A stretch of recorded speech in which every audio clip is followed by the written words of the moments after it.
War Thunder is a game that needs no introduction. If you haven't seen the ads, you've seen the headlines.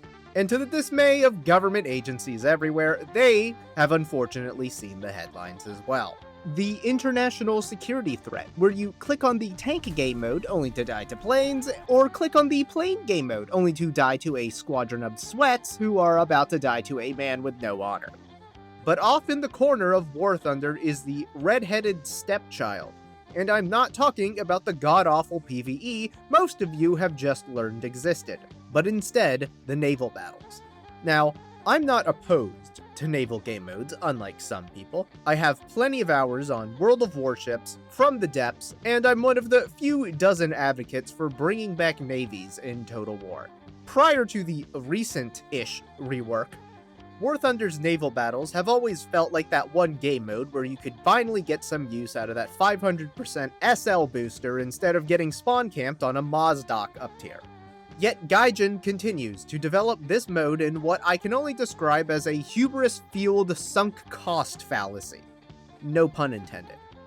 Every time I see someone talking about this game mode, it either feels like they are astroturfing or suffering from Stockholm Syndrome.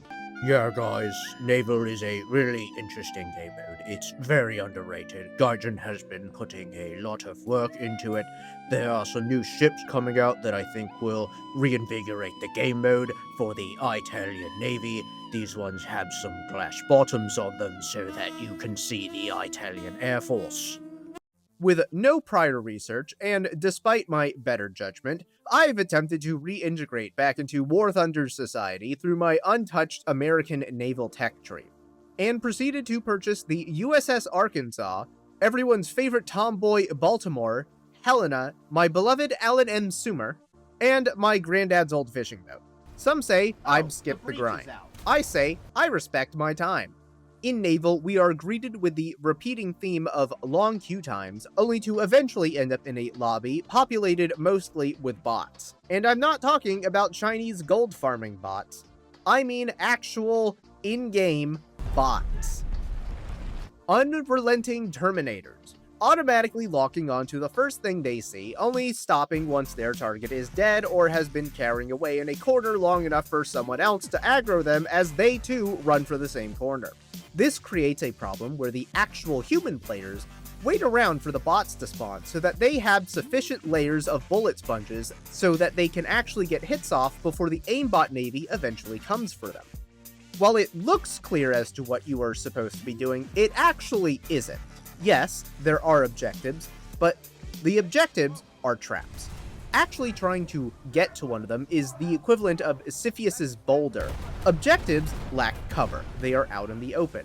The big battleships and cruisers are too slow to actually get to them, and you will expose yourself and get blasted by everyone if you dare approach. Destroyers, yes, are fast, but are very squishy, and they too will face the problems of being exposed and sunk before reaching the objective.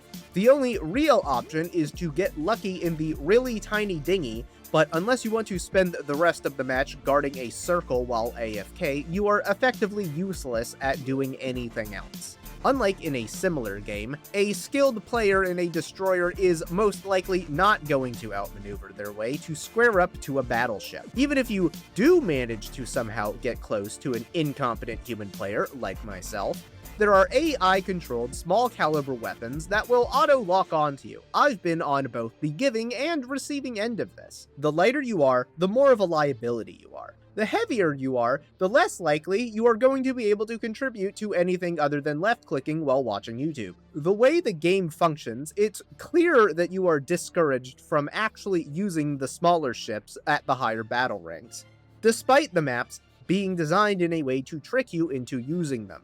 There is no encouragement of fleet composition or teamwork. If anything, your team gets in the way because more than half of them are bots. Because you spawn out in the open, every match immediately turns into one giant slugging competition. This feeds back into the problem where Naval feels less like an actual game mode and more like a glorified SL farm.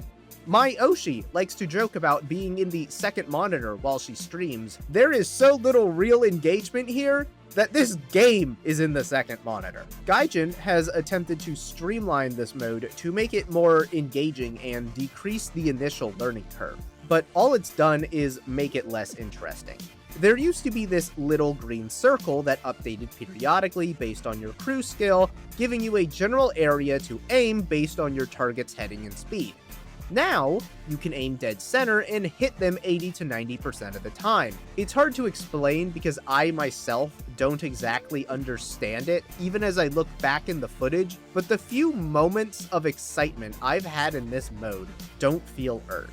I've killed full-on battleships with a few lucky hits from my destroyer, but on the other end, I've spent 10 minutes hammering away at someone just for him to get one lucky hit off of me. Due to the way aiming works on ships and the randomness associated with it from both water and just general gun dispersion, none of this feels consistent or fundamentally based on skill. You're not hitting the weak spot you learned about with APHE. You're not using mountains to invade opponents' missiles. What I'm saying is War Thunder prides itself on realism. There's no overall health bar. A vehicle is the sum of its parts. It's why this game is consistently tied to classified document leaks. Naval has a problem where there is too much information and not enough feedback. What am I really hitting? Do I keep shooting this? Is the crew really dying at a good enough rate? Why am I sinking after getting hit here once? Why is this guy still floating? How is he able to hit just the right area when all of your shots lob in such an unpredictable arc? Am I getting better or worse? I don't know because I can't tell.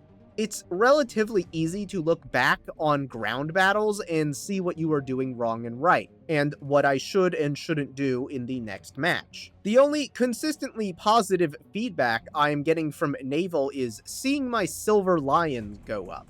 Despite mostly playing the arcade version of this game mode, it's still too realistic. Too many simulated systems that don't give proper feedback despite overwhelming me with information. But of course, I have to try out the realistic version of this game mode, the intended experience. Never mind the fact that arcade is the true Thunderdome of War Thunder, but you would be surprised to find out that realistic doesn't fix any of the issues I had. Instead, it just makes all of my issues worse due to less visual feedback and slower pacing that artificially feels faster, because this is where the small handful of players who seem to actually know what they are doing hang out. The little green aiming circle that I talked about being removed in arcade is now back somewhat, but it doesn't account for height and depth. However, I don't think that these range markers are entirely accurate, and by the time I think I've finally figured out the whole aiming thing, Hood over here one-shots me. And I still have no idea what I've actually done wrong, or what he even did right, because I don't have the naval equivalent of the iconic X-ray death screen, and even if I did, I wouldn't really know what to do differently, because unlike in ground battles, I'm a slow, massive target in the middle of a map with no cover. You could say I should hang back like this one guy said, but in the match right before this one, I saw a dude who just spawned get immediately deleted. I will spend a good 30 seconds looking around for a target, watch him get sunk before I can even get my range updated, only to swap to a different target and watch him get clapped before I can even comprehend how to use the god-awful sights. I don't want to hate this game mode. I seriously want to love and enjoy it. But Naval has so many bad design choices, it's hard to tell where my frustrations begin and end, because the only consistent feedback I'm getting is Silver Lions and existential dread. I like War Thunder. I don't have the negative associations with this game, unlike a lot of people who've made it their job to play it and their actual job to play it. I also like boats. I will spend hours setting up my navy in Hearts of Iron 4 despite the fact that I am fighting the AI. And look, I don't have a bias towards World of Warships either. It's very arcadey, and Wargaming's equivalents have so many other issues that I'm pretty sure the only thing they have going for them at this point is a monopoly on anime crossovers. I see what War Thunder is trying to do. Offer a more realistic naval simulation that honestly doesn't exist anywhere else. And I'm all for that. But to the very static, niche player base that appears to be War Thunder Naval, this isn't it. The bad maps with their poor spawns and their open design leave a negative impression. People don't want to play something where they feel their time is being wasted. As such, the lobby is filled with bots. The way the bots function gives more negative feedback, as they make actually playing the map as it appears to be designed virtually impossible, leading to less players that will have their spots taken up by more bots, and eventually an overall actually dead game mode. Of course, you could say that my perspective has been skewed because I've skipped the grind, but what I'm looking at is what you are grinding towards. This is the end goal. This is what the developers ultimately want you to see and experience. And it's not looking good.